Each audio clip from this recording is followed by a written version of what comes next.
I think the move is predominantly driven by the inflows from the Bitcoin ETFs. This is a very successful product, and there's a problem with supply side, so it has to be reflected in the price. What do you make of this move down, though, even in the past couple of days? What is that suggestive of? I think it's a healthy move, removing some of the leverage that is built up in the system. And what we want to avoid is sudden, super aggressive spikes. We would really like to see steady inflows into the industry, into Bitcoin and other coins that will allow us to have about 12 to 18 months. Can you figure out, though, Chris, what's happening? Literally in the past 24 hours, we've gone from, call it $73,000 to $67,000. Five. Yeah. Was that a function of the retail market selling actual Bitcoins, or was that institutions selling the ETF product? What do you see, given the flows that you see, actually happening behind the scenes? Right. So we sit on a ton of proprietary data, so we can look back at what happened in 2021 cycle from retail perspective and compare it to what's happening now. Looking at the data and the intent as the signal from retail side, we are probably in December 2020, January 2021. We're seeing this kind of metrics, right? So I think this is predominantly driven by what's happening in the options market and a correction. But you have to remember that this level of volatility is actually pretty low comparing to what we've seen in previous cycles. But so that's what I want to answer, Chris. Is that over? I mean, 20,000 to 3, 65,000 down to 17. Now there's ETFs. There's more mass adoption. There's more institutional, if you will, ownership. Are those days over, or can we still expect 80% high to low moves for Bitcoin in the future? I think you would see a steady ramp up, and that's what we want. And I think as the size of the market and the increasing liquidity happen, you will see less of sudden moves. Less of that. This is an asset that you want to hold for decades, not for days or weeks. I mean well, and that is, I view Bitcoin as digital tulips. In other words, it is kind of like what happened in Holland with the bubble in tulips, but there's a huge difference here, which really presents the possibility of much higher upside, which we've already seen, and that is the notion that it's a global market and it's open 24/7, and we're talking about tens of thousands, hundreds of thousands, millions of people playing in the Bitcoin marketplace. Yeah. So I have no idea how high it could go. I have no idea how low it can go. I'm an old-fashioned guy like you are. I need earnings. I need coupons. I need something I can value. I need rents, something I can value, and I don't have that with Bitcoin. When we see the halving in April, do you anticipate any kind of correlation with what we see in equities? Because a lot of that bullish sentiment tied to Bitcoin has spilled over into equities or vice versa. Well, I think you're right, and I think where Bitcoin's enthusiasm has spilled over is clearly into gold. I mean, gold was kind of sitting there doing nothing, and then all of a sudden, maybe some of the Bitcoin enthusiasts concluded that they haven't owned enough of it, and it's too expensive, and they want to look for other areas to diversify. So gold has been a winner, though gold mining shares haven't done as well. But look, I have to admit, I've got some FOMO every now and then when I see this Bitcoin going up to 70,000. Right. I knew about it at $10. I knew about it at 100, at 1,000. Why didn't I just buy a couple? And you have huge response on YouTube this morning worldwide. People are listening to Edward Yardeni. Welcome to the Crypto Teacher. And I come back with that video just to make you think. Don't forget to like and subscribe to the channel. And make sure you join the Patrons. If you're not a part of the Patrons, make sure you're hitting the Cash App. And we had cryptos and stocks on a roller coaster ride. But guys, in cryptos, we know we had options. If you're a part of my premium Patreon account, only thing you have to do is look at the calendar, and you'll see why we pulled back. Plus, we know inflation hasn't went anywhere, And that's the reason why yield rates are moving up. But we know the mainstream media is going to tell you something different. And we saw cryptos and stocks pump, but we know the Fed was behind it. And we also know they're going to start shrinking liquidity, so therefore they can start building. And remember, the crypto teacher told you. Now we had Mr. Yardini speaking about Bitcoin, calling it digital tulips. And guys, that doesn't work any longer. We know all about the fourth industrial revolution, where the robots, algorithms, and drones take the economy over, pay each other with crypto, and the sheep go inside the metaverse. Remember, crypto means hidden message, hidden meaning. This is for the new digital economy. And then, guys, we have Jim Cramer going over a lot of the crashes that have happened over the past 30 years. And actually was a great show. I couldn't catch all of it because I had something to do. I'm going to have to go on demand. But make sure you check it out. Now they're doing like audio only on CNBC because you know they're trying to change the way people view content. But definitely, guys, catch that on demand because it was definitely a great show. And we know why he's dedicated a whole show to the crash because we know the crash is right around the corner. And remember, the crypto teacher told you. And who's behind every crash? That's right, the Fed. And they're going to hold up these rates higher for longer. And we know why. Because we're in a fragmented world. They have to destroy this whole legacy market in order for this digital economy to succeed. And this digital economy will rise in the emerging markets. And are we in a recession? Guys, we're already in a great depression. And I don't care what industry you go to, they're trying to destroy it. Look at what they're doing to real estate agents right now. And we know drones are going to replace real estate agents. But I don't care what sector you go to, you see the constant changes moving towards technology. And that's why I tell you it's so important to get yourselves educated. Because we know, like Jerome Powell stated, a lot of people are going to be left behind. And remember, the crypto teacher told you. Because he knows, when it comes to the NWO, it's all planned out. You have a wonderful day. Days do not last forever. But when they come along, you need to know how to respond. You need a game plan ready so you can figure out what kind of sell-off we're dealing with and then react appropriately. Because the early days of decline are never easy to navigate. You need all the help you can get. To borrow a line from Tolstoy's fantastic Anna Karenina, all happy rallies are alike. Each sell-off is unhappy in its own way. It's true. Bull markets send stocks higher and everyone thinks they're a genius participating because it seems so darn easy. Same every time. But big declines, much harder. They could be the start of a bear market, or maybe something worse. Or they might actually be just a viable glitch. That's why tonight we're turning to history to illustrate some of the common qualities of sell-offs, so you know what to do the next time the market has an inevitable moment of weakness. Now, really, there have only been two truly horrifying sell-offs since I started investing over 4 decades ago. The one-day crash of 1987 and the rolling crash of 2007 and 2009. That was the financial crisis.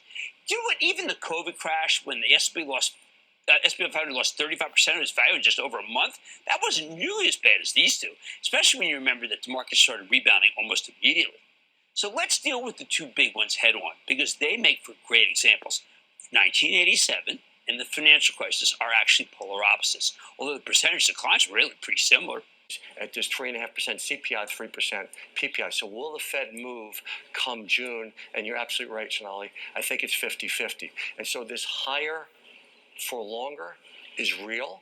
I think Brian's right. I think your implication of that question that you asked is right, because I think it will be higher for longer and will have a major impact on a bunch of different cohorts in the marketplace. Let's talk about the service. I think one of the most important things that's not talked enough about, so much of the, I ask myself when I get up in the morning all the time, where's the recession? I've been on a recession call for a while. You had an inversion of the yield curve that's been historic in terms of duration and extent. And bank lending last year shut down, over the last 15 months. So how have we not gone into a recession? Most people would think that, well, you have excess savings from the pandemic, you had fiscal stimulus, but I really think it's the private credit market that has held up companies that would have ordinarily not had access to capital. So the question becomes, does that just push out a recession, or does that eliminate one or avert one? And I think it pushes it out. So I think as we get some weaker economic data, especially on the employment front over the course of the next few months, that may put a little bit of pressure on stocks, but ultimately it should turn out to be a pretty good year when the Fed starts to really. And again, Sarah, that's why I brought in the idea of why hasn't it happened when it's happened every other time?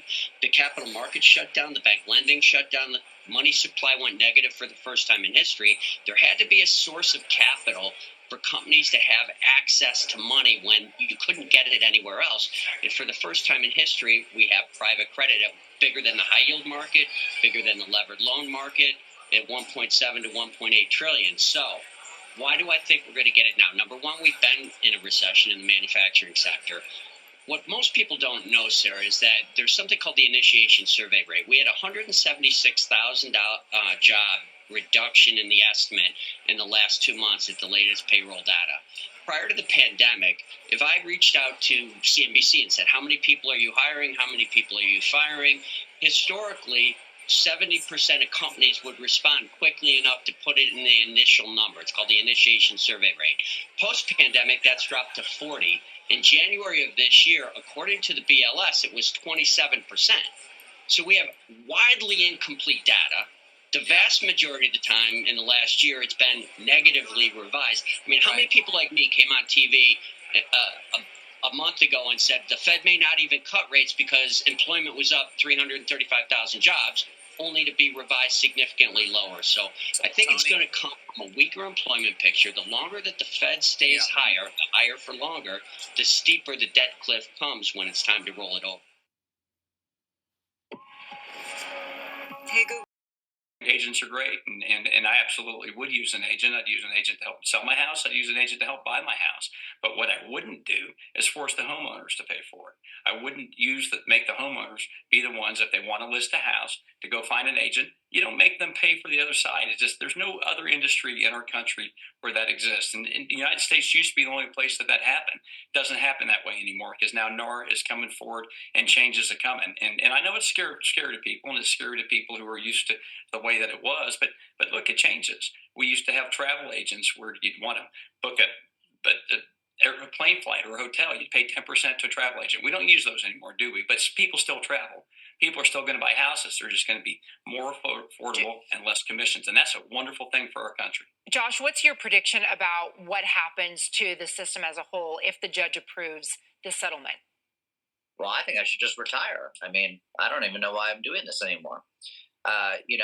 Going to a different economy, and we're going to be learning more about that as we go. But clearly, we're learning that things can be done from remote locations. We're learning that technology can replace people even more than we thought. We're not going back to the same economy. We're recovering, but to a different economy, and it'll be one that is more leveraged to technology. And I worry that is going to make it even more difficult than it was for many workers. In Silicon Valley, and my friends who work in technology know that what we did to the manufacturing workers, we are now going to do to the retail workers, the call center workers, the fast food workers, the truck drivers, and then even bookkeepers, accountants, insurance agents, lawyers, and on through the economy. So what happened to the manufacturing workers is a very clear sign. And so we'll import Chinese-based CBDC technology. So it's going to be CBDC in a box provided to you by the People's Bank of China. But every stock, every bond, every currency, every commodity, every piece of art, every private business, every piece of real estate will eventually be a token on a blockchain, an entry on a ledger, permanent and immutable. We will have truth instead of trust, and we will save over $7 trillion a year. 6 to 8% of global GDP is wasted by the friction of the trust industry that's necessary when you have dual entry accounting. With triple entry accounting, which is what a blockchain is, we get rid of all of that friction. It's a beautiful future. Like what you see in China and their social credit scoring systems, right? If we get identity wrong, it could be a tool to enslave humanity, and if we get it right, it could be a tool to liberate humanity. And as an American, I'm obviously rooting for the one that's on the side of freedom. Bitcoin is an international asset. And also, I do believe the role of crypto is it's digitizing gold. I actually believe this technology is going to be very important. Look at it. We have been part of the huge revolution in investing through ETFs. We believe that ETFs will be changing the whole way we invest. Many people still use it as a means, people are investing it for indexing. No, the majority of people who are putting money in ETFs are active investors that are buying exposure. The entire bond market is being transformed as we talk right now. I believe the next generation for markets, the next generation for securities will be tokenization of securities. And if we could have that distributed ledger that we know every beneficial owner, every beneficial seller, we all have our code of who's buying, who's selling, instantaneous settlement. And think about it, it changes the whole ecosystem. Chinese bank ICBC has been hit by a ransomware attack, and the U.S. Treasury market, as a result of that, has been disrupted. This, according to the Financial Times. We're getting at more right now with Bloomberg's Shonali Bassick. Shonali, what do we know? Listen, we have the Financial Times now reporting that ICBC, one of China's largest banks here, was hit with a ransomware attack. And remember, they're a very significant intermediary in the Treasury market. The SIFMA has told its members that this has been part of the reason here that the system is kind of clogged up, if you will, during that auction that we saw a little bit before. The attack had prevented ICBC, according to the Financial Times, from settling Treasury trades on behalf of other market participants. A large executive at a major bank also telling the paper that such a large party on the fixed income clearing corp creates major concerns, potentially impacting the liquidity of Treasury markets. Now, it was not just a poor auction. It was absolutely lousy, and when the dealers have to step in to save a treasury auction, that's a rare occurrence. And very much a traditionalist. I like staying with the dollar. You know that from when I was there. It's make the dollar the choice. I hate when countries go off the dollar. I would not allow countries to go off the dollar, because when we lose that standard, that will be like losing a revolutionary war. That will be a hit to our country, just like losing a war. And we can't let that happen. And too many countries now are fighting to get off the dollar. And Cryptoteacher and the new World Order book, plus the 3 kids books. It's time to re-educate. Also, new to cryptos, Coinbase, Bitrue, Binance. Do not forget book links and crypto links are in the description. The stock channel, guys. Don't forget to go like, subscribe, spread everywhere. You have your Kobo, your chip stocks, your banking, your gaming. While everybody's sitting at home, get home stocks, the Seaver, the biotech stocks. And while everybody's at home wishing, they were still getting that free money. What are they doing? Drinking and smoking weed. Don't forget about those stocks, and you have a wonderful day. The most powerful person in the world is the storyteller. The storyteller sets the vision, values, and agenda of an entire generation to come. Steve Jobs. And guys, you know I truly believe in this. When you look at the New World Order, they're the storytellers. And that's the reason why I wrote my New World Order book. But guys, now it's time to change the current generation. And I wrote 3 kids books. You know I love the Trinity because I understand the power that's in it. So I have 3 books. We have an opportunity to change the generation, to educate. Not just me, but I want to show you that I take action on a daily basis. And I want you to take action on a daily basis. Whether it's your job, whether it's in your community, we have an opportunity right now to educate the masses. I posted this on my Twitter account. Please share, but this is a short clip of the 3 books. There's going to be a clothing line and action figures. Please get these books for your kids, nephews, cousins, friends, so therefore we can start the re-education now. Because as we see, the 4th Industrial Revolution foundation is definitely here. Robots, algorithms, drones, taking humanity out the picture. We have to re-educate. But let's get into the video. Part 1. King Joshua and Grandma Tam save the village. Part 2. King Joshua and Grandma Tam save New York from COVID Stories 3. Part 3. King Joshua and Grandma Tam goes to China. It's mandatory to get part 1, part 2, and part 3 of this series. It's time to re-educate Generation Z.